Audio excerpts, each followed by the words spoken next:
Bonjour à tous, bienvenue dans ce nouveau podcast, dans ces nouveaux mots à deux. Ah, je suis joie. Il y a quelques mois, pour la première fois, on a enregistré un podcast ensemble avec Guillaume. Et c'est le podcast qui a été le plus écouté en 2022. Mais genre de très loin. Et je suis très heureuse de ça.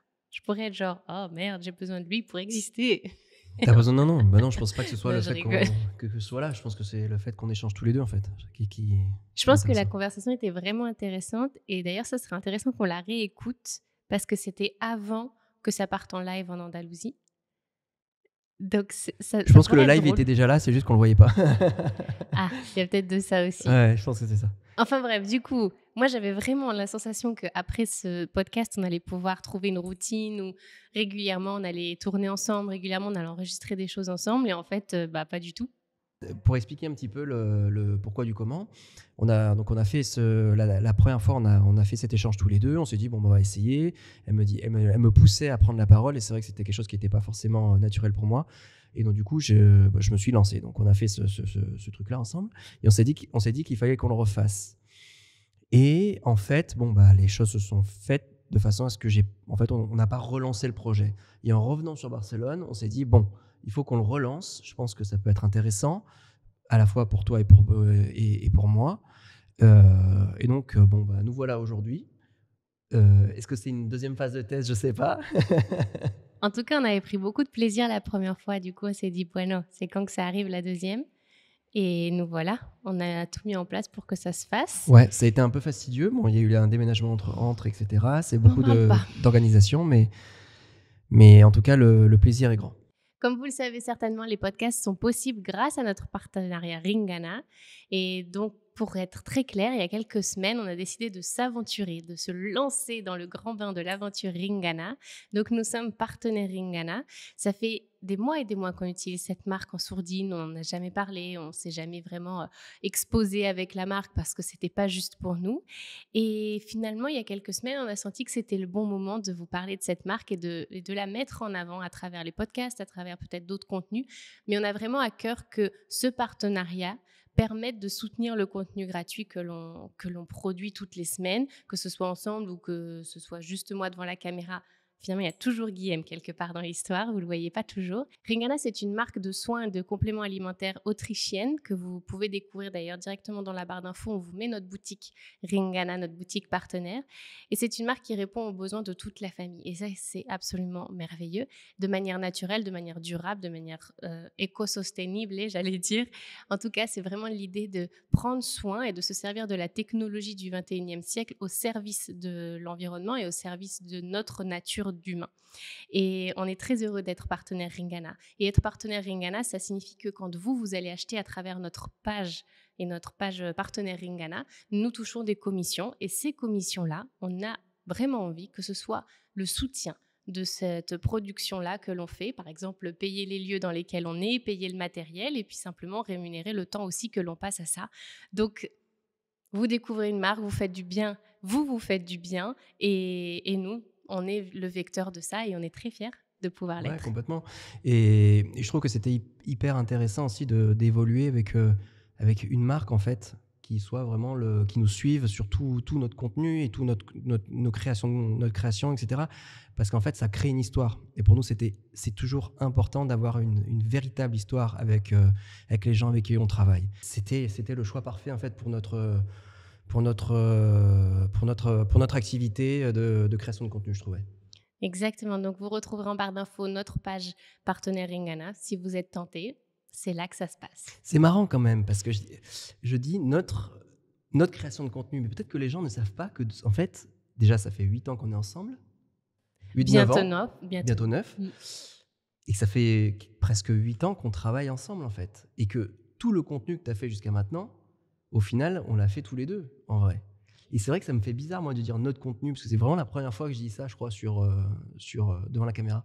C'est vrai que depuis le jour 1, Guillaume a toujours été très, très attiré par ce qu'on faisait, en fait. Même il y a 8 ans, c'était genre, waouh, mais il regardait ce qu'on faisait avec des yeux genre, mais c'est trop cool ce que vous faites, peut-être que je peux vous aider. Et comme en plus, tu as toujours été passionné par l'image, de manière générale, et c'est quelque chose qui était en sourdine, qui n'était pas encore mis à l'honneur, en tout cas à l'époque. Tu n'étais pas encore photographe. Ben, c'était comme une porte d'entrée pour toi. Ah, complètement. Et ça a été beau, en fait. En fait, grâce à toi, j'ai découvert la liberté professionnelle, vraiment, pour de vrai. Et donc, chouette. du coup, je vous voyais, tu étais avec Caroline à l'époque, je voyais toutes les deux faire votre vie professionnelle comme vous le vouliez, en fait. Vous décidiez, vous étiez vos propres patrons.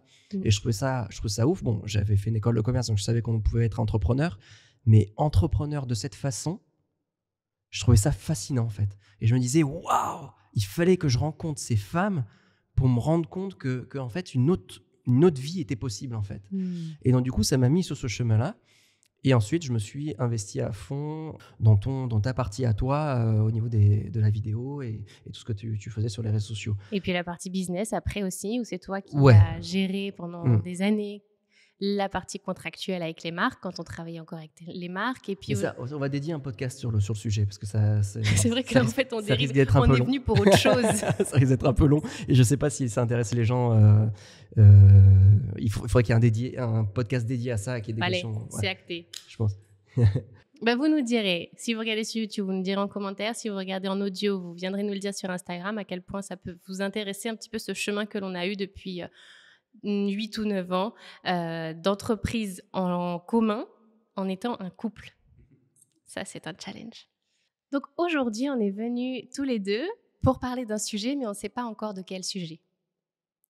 En fait, on aurait pu venir sans rien préparer et juste parler de ce qu'on a entamé juste avant, mais on a préparé... Dis-leur que c'est ce qu'on a fait, qu'on n'a rien préparé.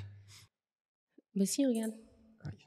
Quand même, on a préparé 10 sujets chacun. Dans ce panier, on a chacun mis 10 questions ou 10 sujets de manière... En fait, on ne sait pas ce que l'autre a mis. Moi, personnellement, j'ai mis des questions globales ou des questions personnelles ou quel est ton avis sur... Ou voilà, de manière à ouvrir le débat sur quelque chose.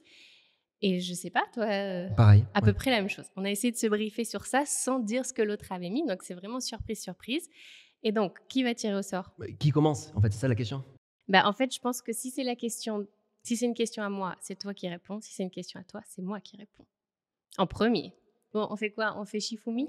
Vas-y. Shifumi. Tout le monde dit les ciseaux en premier, c'est fou. Shifumi. Tic, c'est moi qui gagne. Le ciseau, il coupe la pierre. Le ciseau, il coupe la pierre. Faut pas que je regarde parce qu'il y a les écritures de chacun. Les hiéroglyphes, tu veux dire ? Les hiéroglyphes de Guillaume et la calligraphie de Samia. Vale, vamos con este. Oh non, c'est une question à moi, je voulais une question à Guillaume. Oh, c'est fou ça. Donc du coup, c'est à moi d'y répondre, c'est ça ? Ouais, mais alors attends. La question que j'ai tirée au sort, il y a quelques minutes, Guillaume, il est en train de d'écrire ses questions et il me dit mais donne-moi un exemple que tu aurais pu mettre. Et je lui ai donné un exemple en pensant que je l'avais pas mis. Et en fait, je l'ai mis je l'ai tiré. Bon, je sais ce que c'est là. Vas-y, redis. Mais... Quel est ton plus grand défi actuellement et comment le traverses-tu ? La vie est c'est bien un peu faite. différent. Ah, je t'avais dit quoi ? Ce que j'avais appris les 6 derniers mois. Ah oui, c'est vrai. En fait, non. Je croyais qu'il y avait une synchronicité. Alors, mon plus grand défi, je le sais tout de suite, le plus gros défi du moment, mais ça ne me concerne pas que moi, ça concerne aussi ma famille, c'est de simplifier ma vie. C'est le plus gros défi. En fait, ça fait 8 ans qu'on travaille ensemble, 9 ans qu'on vit ensemble. Et en fait, quand on s'est rencontrés, tu étais tout de suite dans une activité qui était particulière et qui était très compliquée. Pourquoi compliqué ? Je m'explique. Ouais. Pour moi. Ok. D'accord ? Très compliqué dans le sens où c'était pas commun et c'était un métier d'image.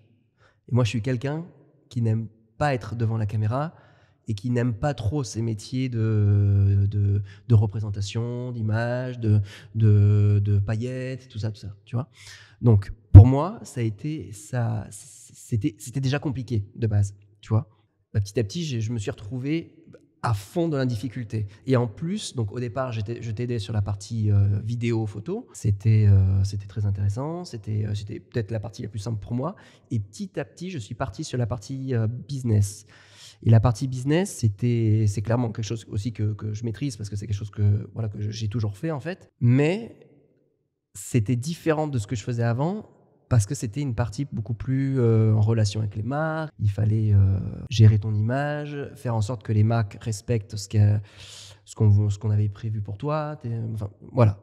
Et ensuite, on a décidé de monter nos projets, enfin nos marques, etc. Et en fait, petit à petit, en fait, j'ai eu l'impression que c'est une petite boule de neige qui est devenue une énorme boule de neige avec des branches. Je sais pas si une boule de neige peut avoir des branches, mais plusieurs trucs. C'est devenu un bonhomme de neige, en fait, avec une tête, un corps, machin. Et en fait, du coup, on était que tous les deux pour tout ça, en fait. Donc, en fait, aujourd'hui, on est dans un objectif de simplification de notre vie, c'est-à-dire de vivre dans un endroit qui soit simple à la fois pour l'école de notre fils, qui soit simple à la fois pour le travail de l'un ou de l'autre, où on puisse avoir contact avec des gens facilement, des échanges, des amis. Voilà. Avant, on était beaucoup plus dans une perspective d'aventure. Aujourd'hui, on est plus dans une perspective d'enracinement. Et ça, c'est ton plus gros challenge. Ouais, parce que je suis un aventurier, en fait. Enfin, j'aime l'aventure. C'est ça. En fait. J'aime l'aventure. Et donc, du coup, mais j'ai besoin aussi de simplifier. C'est-à-dire que dans ma constitution, j'ai besoin d'être dans une base, etc., machin, etc. Mais la partie aventurier, c'est relatif, hein, chacun est aventurier à sa manière. Mais moi, j'aime la nouveauté, j'aime aller découvrir des nouvelles choses, partir, avoir une vie un peu faux-folle, quoi. Mais une vie faux-folle quand on a un enfant, quand on essaye de lancer des activités professionnelles, etc. C'est pas facile, en fait, à gérer. En fait, c'était clairement enlever le bruit mental qu'il y avait et qui persistait, en fait, et simplifier la partie physique pour qu'on soit disponible autrement, en fait.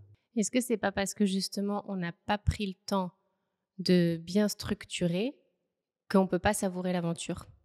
Oui, complètement. On n'avait pas, oui, c'est ça. On avait besoin de structurer à la fois notre vie, notre activité professionnelle, nos objectifs aussi respectifs. Peut-être qu'on essayait de tout faire en même temps, en fait, et c'était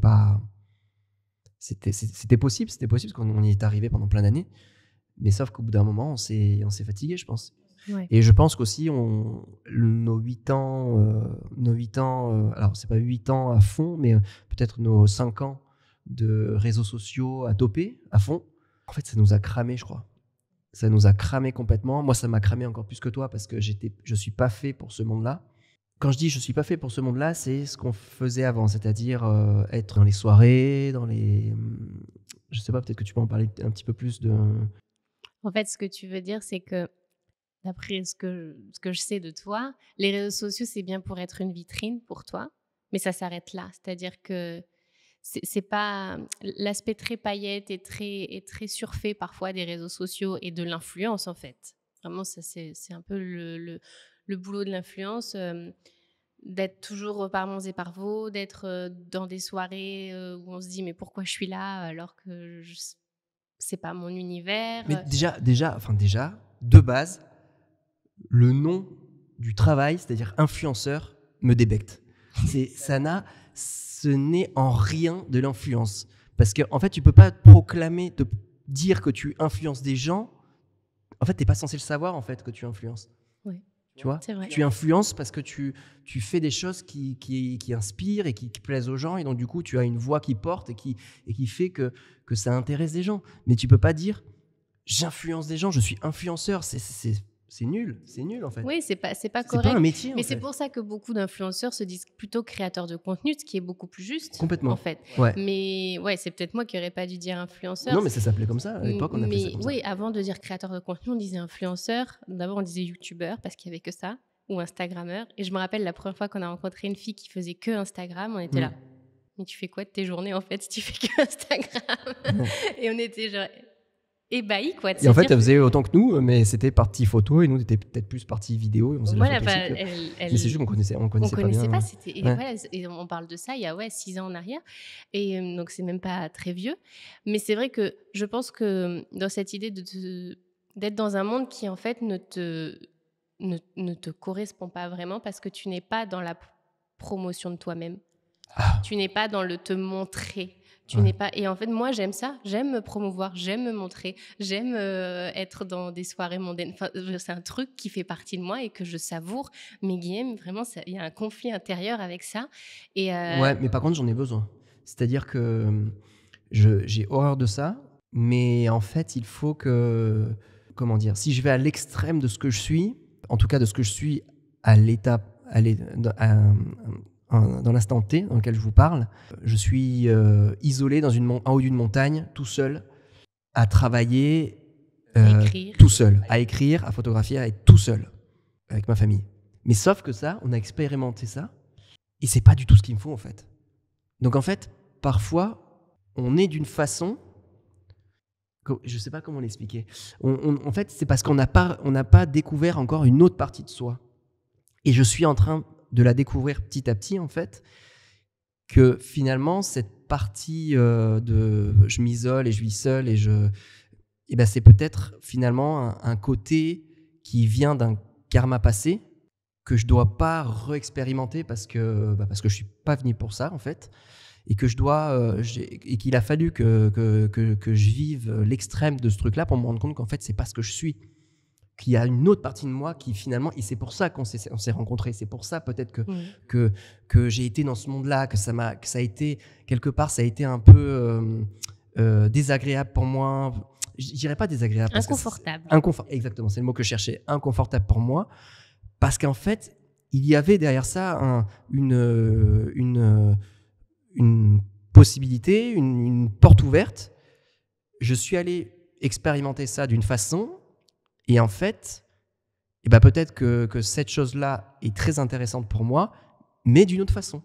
Et il faut que je l'adapte à ma façon d'être, selon mes karmas, selon mon regard sur les choses, etc. Oui, je suis ce mec qui est en haut de la montagne, perdu et qui a envie. Mais en fait, je ne suis pas que ça. J'ai besoin de ça, mais j'ai besoin aussi d'être devant des gens et de parler, de parler de mon regard, de ma façon de voir les choses, de blablabla. Blablabla. Par contre, le monde paillettes, ça restera comme ça, ça ne me plaît pas. L'autopromotion, effectivement, ne me plaît pas. Tu sais, dans la pratique physique du yoga, dans les asanas, on dit souvent que les asanas qu'on aime le moins, c'est celles qu'on doit le plus pratiquer. Ouais, voilà. Ouais. Et c'est exactement la même chose dans la vie. Il y a des choses... Alors, il faut faire le tri en conscience et c'est pas juste une question de posture d'asana. Dans la vie, c'est tellement plus riche que ça. Mais souvent, dans la vie, il y a des choses que l'on se refuse de faire ou que l'on se refuse d'expérimenter, que l'on refuse de voir et qui sont en fait exactement ce sur quoi on doit porter notre attention. Et toi, ce truc de je veux pas être sur les réseaux, par exemple, ou je veux pas faire partie de ce monde-là, ou je veux pas m'auto-promouvoir, finalement, tu dois quand même travailler ça. Parce qu'en fait, jusqu'à maintenant, j'étais caché en fait. Enfin, je gérais toute la stratégie, l'activité, le business de je dirais Safia Vando, mais Safia Ayad. Et en fait, j'ai tout de suite senti, et je l'ai senti au fil des années, qu'il me manquait un truc et je savais pas quoi en fait. La reconnaissance aussi. Ouais, la reconnaissance, mais surtout faire aussi montrer ce que j'ai à dire, etc. Et au final, il fallait que je trouve un peu le canal, en fait. Et quel est le rapport avec le fait de simplifier, alors? En fait, simplifier, ça veut dire s'écouter, en fait. Okay. Derrière la simplification, il y a l'écoute de soi-même. À l'époque, et quand on est jeune, et ça arrive à tout le monde, bon, il y en a peut-être qui ont peut-être des capacités à écouter plus rapidement que d'autres. On fait, et puis on se dit, tiens, ça me plaît pas ça, machin, bon, vas-y, je vais faire autre chose. Aujourd'hui, l'idée, c'est vraiment de dire, bon, mon corps, il me dit ça, donc, bon, je simplifie, je vais vers, tu vois. Je sais pas si je m'explique bien, mais pour moi, derrière la simplification, il y a l'écoute de soi, l'écoute intérieure et extérieure. Et comment tu fais pour t'écouter, du coup? Parce que c'était la deuxième partie de ma question. Là, concrètement, aujourd'hui, pour tous ces gens qui, comme toi, se disent « Tiens, j'ai envie d'être plus présent à moi-même, de m'écouter davantage », toi, tu fais comment? Ça, c'est inhérent à chaque personne. Parce que moi, j'ai un parcours qui est différent. C'est-à-dire que moi, je reviens de loin. C'est-à-dire que je suis quelqu'un qui ne s'écoute absolument pas. Mais genre, vraiment pas, quoi. Que ce soit physique, intérieur, j'ai toujours su que j'avais une intuition, Mais c'est vrai que j'ai toujours tendance à m'adapter, tu vois, et à dire bon bah ouais ça me va, bon bah ouais ça me va, bon bah ouais ça me va. En fait tout me va en fait, mais en fait non, tout me va Tout pas. nous va pas jamais. Ouais. Donc en fait c'est déjà accepter ce qui ne va pas, accepter ce qui va, et aller dans le sens que j'ai réellement envie de, de, de suivre en fait. Tu sais, moi, ce que je sens là, c'est qu'il y a vraiment cette idée de s'autoriser à. S'autoriser à être intuitif, s'autoriser à ressentir et pas être dans le blocage de ça. Parce que on a beaucoup d'entre nous, on a été élevés de manière à ce que ce truc de l'intuition, ça vienne au millième plan. Et en fait, venir le remettre plus au premier plan, c'est dire, ok, je m'autorise à vivre complètement, Ouais, tu vois, à tu vivre. sais, je sais pas si ça vient de la société ou des autres. C'est peut-être aussi le besoin aussi toi-même d'être convaincu que ce que tu ressens, ton intuition, elle est juste en fait, et que c'est pas genre un coup de chance, tu vois. Parce que pendant des années, je me suis dit bon bah oui, j'ai ressenti ça, je savais que ça allait se passer, mais c'est un coup enfin c'est parce que j'ai juste C'est vu le quoi. Je hasard, suis quoi. observateur quoi. Ouais, Parce que ok. en fait aussi je suis observateur. Tu vois, mais en fait l'un et l'autre sont liés en fait. L'observation, je sais pas, ça se sent les choses, tu vois. Et je me rappellerai toujours que mon papa, il disait toujours, bah oui, je le sens, c'est au nez, quoi. Tu vois. Et je me suis dit, bon, bah voilà, tu vois, bon, j'ai hérité de lui, de ça. Et donc, du coup, j'ai du nez, quoi. Tu vois, j'ai senti le truc. Et en fait, non, c'est pas que physique. C'est pas aussi qu'un sens. C'est aussi, c'est un autre sens qui va là-dedans, en fait, qui fonctionne. Et donc, il y a prendre confiance en ça aussi, Ouais. tu vois. Oui, mais quand je Donc dis c'est pas s'autoriser, forcément, c'est la confiance. oui, mais c'est pas forcément en relation. Ça peut dans certaines histoires, mais c'est pas forcément en relation avec les autres ou quoi. On peut me dire un truc, ça passe là, je l'écoute, je me dis bon bah oui, d'accord, il y a peut-être un truc intéressant, mais j'ai quand même ma vision des choses, tu vois, propre. Et donc du coup, on aurait très bien pu me dire bah écoute, non, ça c'est tu dérailles. Quelque part, j'aurais su au fond de moi, je sais au fond de moi que c'est pas, je déraille pas. En tout cas, dans mon histoire, c'est plus me convaincre moi-même et avoir confiance en ça en fait, et me convaincre moi-même que c'est la réalité, que c'est pas des Pour être fumisteries, quoi. plus présent à toi et donc simplifier ta vie. C'est Oui, ça. oui. Quel est le plus grand défi que tu es en train d'essayer de relever et que tu vas relever? Et la deuxième partie de la question, par contre, je l'ai plus. Et comment je fais? Je pense que là, aujourd'hui, maintenant, fin avril 2023, mon plus grand challenge, c'est celui de... enfin, ça fait un moment que je le traîne celui-là, mais de m'autoriser à briller. C'est fou quand même, hein, pour quelqu'un qui brille depuis 8 ans. Ouais, mais j'ai pas la sensation. Et en fait, quand j'ai été... Alors, oui, qu'est-ce qu'il y a? qu'est-ce qui est brillé pour toi? M'autoriser à être vue, m'autoriser à ce que ma lumière soit reçue, mais en large, tu vois. Vraiment en large. En fait, vraiment ce truc de moi je suis lion et j'ai le... En plus, mon lion, il est... Bon bref, je vais pas faire de l'astrologie maintenant, mais c'est très puissant chez moi, le lion, au-delà du fait que c'est mon signe solaire. Il est placé de manière à ce qu'il soit très puissant. Et du coup, ça a vraiment cette idée de partage de lumière. Le lion, c'est la lumière, c'est l'amour, c'est tout ça. Et moi, je dois m'autoriser à être ça. Plutôt que de rester dans mes retranchements, ce qui a pu être le cas depuis quelques années. Alors, on est devenus parents aussi. Je pense qu'il y a eu ce processus-là d'acceptation que c'est plus la même expérience de vie. Enfin, c'est un nouveau chapitre ou une nouvelle vie, je ne sais pas exactement. Mais aujourd'hui, je crois que ce qui m'a le plus enfermée, c'était le fait que j'avais plus envie de faire partie du même monde que celui que j'explorais avant, que dans le monde que j'explorais avant, j'ai la sensation d'avoir surtout gardé les mauvais côtés. Tu vois, à l'intérieur de moi, c'est comme s'il y avait eu des mini-traumas qui étaient venus s'ancrer en moi. Et au fur et à mesure du temps, je dois apprendre à leur dire bah non, c'est pas des traumas, tout va bien, tu vois. Mais en fait, ces traumas, tu les avais déjà. En fait, ils sont juste venus révéler les traumas. Et c'est Oui, pour ça c'est que ça. tu focalises ton regard dessus. En C'est fait. très vrai. Parce que dans ce monde de créateurs de contenu, d'influenceurs, de youtubeurs, tout ce qu'on veut là, moi je suis entrée avec tellement d'amour à donner et tellement d'excitation que de recevoir toute la haine des gens, parce qu'il y en a toujours, et ben ça m'a beaucoup, beaucoup frappée. Et finalement, c'est venu réveiller une blessure que j'avais depuis toujours, qui était celle de ne pas avoir le droit d'exister, de ne pas avoir le droit de briller, de ne pas avoir le droit d'être une princesse, de ne pas avoir le droit, tout ça, d'être là.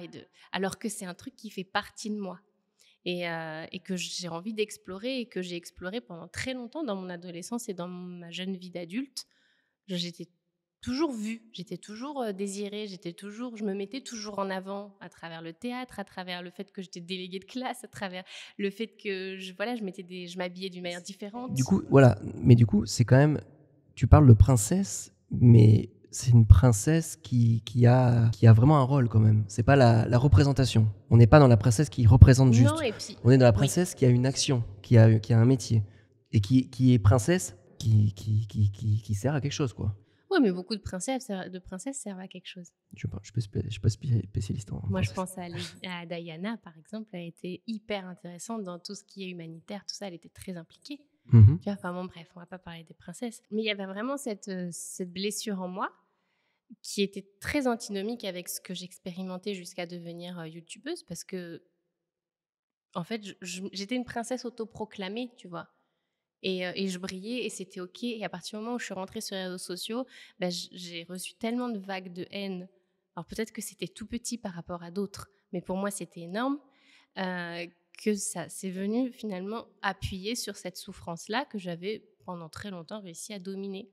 Et là, aujourd'hui, en 2023, je sens que c'est le sujet que je suis en train de calmer. Que c'est comme si j'avais fait assez de massage et j'avais mis assez de pommade et j'avais mis assez de bandage et j'avais pris assez d'argile pour que ça se soigne, tu vois. Et je sais que ça se soigne aussi par le fait de faire. Donc, pour transcender un petit peu ce challenge-là, pour le traverser, je dois faire. Je dois être là, je dois écouter ta sagesse, je dois oser faire des choses, je dois être dans l'action constante. Alors, c'est pas une fuite, ça pourrait être une fuite d'être dans l'action constante, mais c'est plus que je vais dans une direction où je sais que c'est pour l'expansion, c'est pour l'ouverture, c'est pour à nouveau diffuser cette lumière que j'ai envie de diffuser, que j'ai envie que les gens reçoivent, et j'ai envie d'être vue pour la lumière que je reçois, pas juste parce que je monte mes fesses sur Instagram, par exemple, tu vois, ça pourrait être ça. Non, non, justement. Mais tu vois, on pourrait être connu pour ça et avoir des... Bon, bref, vous avez compris le lien. Et comment t'y prends-tu, là ? Je suis dans l'action, c'est-à-dire que je m'autorise à faire les choses, je m'autorise à être là, à tourner des vidéos et des podcasts, je m'autorise à faire plus de contenu sur les réseaux sociaux, je m'autorise à créer des nouveaux accompagnements et à mettre des prix que je sens justes, je m'autorise à être partenaire Ringana et à en être fière, je m'autorise à dire aux gens autour de moi ce que je fais, et ça c'est ce qui me coûte le plus en fait. Ah oui, c'est vraiment ce qui me coûte le plus. Je m'autorise à dire oui à des projets. Tu vois, quand le début du mois, j'étais invitée pour faire un atelier méditatif / conférence et à Montpellier, et je me suis autorisée à le faire alors que peut-être il y a un an, je ne me serais pas autorisée à le faire. Et du coup, j'étais face à une audience que je ne connais pas, face à des gens que je ne maîtrise pas cette audience, je ne sais pas comment ils sont, je ne sais pas quel âge ils ont, je ne sais rien d'eux. Et c'est très déstabilisant, mais en même temps, c'était tellement excitant. Je m'autorise à faire plus de choses et à dire oui, tant à ce qui m'est proposé qu'à ce que j'ai envie de faire, et à plus mettre autant de barrières de « non, mais quelle image ça va donner de moi ? Non, mais je peux pas parce que j'ai trop de secrets à garder. Non, mais c'est pas assez payé ou c'est pas payé du tout. Non, mais je sais pas quoi. » Enfin, tu vois, 1 million d'excuses que je pourrais trouver qui, en fait, empêchent cette lumière d'émaner. Mm-hmm. Et je m'autorise à être à Barcelone aussi. Ok, donc c'est l'action, quoi, en gros. L'action et s'autoriser. Il y a vraiment un truc où j'ai... Mais s'autoriser, je trouve que c'est pas que ça, en fait. S'autoriser, c'est très beau, mais c'est un concept, ça, encore. Faisons un podcast sur les concepts que Guillaume les dégomme tous un à un. La gratitude. Quand je dis s'autoriser, c'est que je veux dire oser. Voilà. Tu vois? Ici sur Terre, ça veut dire quoi? Quand j'atterris le sujet s'autoriser, c'est oser. Punaise, osons, tu vois? Je l'ai même mis dans ma bio. C'est-à-dire que, par exemple, tu es devant je sais pas moi, devant une vidéo. Tu as tourné ta vidéo, tu sais pas trop si elle te plaît, machin, mais tu dis, bon, vas-y. J'appuie sur valider, je le mets en ligne et je suis quand même contente de ça. Je suis quand même content de ce que j'ai dit à ce moment-là. Je suis contente de ça. Ça, c'est pas parfait, mais c'est pas grave. Tu vois, c'est quelque part, c'est se lancer, c'est accepter que ça peut pas être parfait, que ça peut pas correspondre à l'image et à l'idéal que je m'étais construit, et j'y vais. Donc accepter d'être sur Terre, accepter que nous sommes tous imparfaits, qu'il y a des choses qui plairont à certains, des choses qui plairont pas à d'autres. C'est OK. Tant que pour moi, il y a des choses qui... C'est ça, je pense, Oui. que tu Et là, entends j'ai pas. un exemple très concret quand tu dis ça. C'est le mois prochain, on part à nouveau en Andalousie pour participer à un festival de musique. Et donc, toi, tu seras photographe du festival. Et moi, je serai sur la partie well-being où je vais mener un atelier. Et je pense que l'atelier sera mené en anglais, d'ailleurs. Je suis pas sûre, mais je crois. Content d'être photographe. Donc, en fait, je me lance là-dedans. Alors qu'il y a des choses qui sont pas parfaites dans le projet. Et en fait, je suis tellement excitée de le faire. Et tu sais qu'il y a des fois, tu vas pas trouver les mots. Bah tu vois, en fait, je dis, tu vois, automatiquement, je dis, bah, je suis content d'être photographe. Mais en fait, je sais que s'il fallait que je le fasse en anglais, eh ben, je le ferais avec plaisir. Je sais qu'il y aurait des mots que je dirais pas. Je sais que j'ai un accent très français. Moi, j'ai du mal à perdre mon accent, que ce soit en espagnol ou en anglais. Bah, c'est pas grave, quoi. Je m'en fous, en fait, parce que juste, je fais. Et le plus important dans tout ça, et je pense que c'est ça qu'il faut garder en tête. Enfin, en tout cas, moi, c'est mon mantra, c'est l'authenticité et ma vérité et la connexion avec l'autre.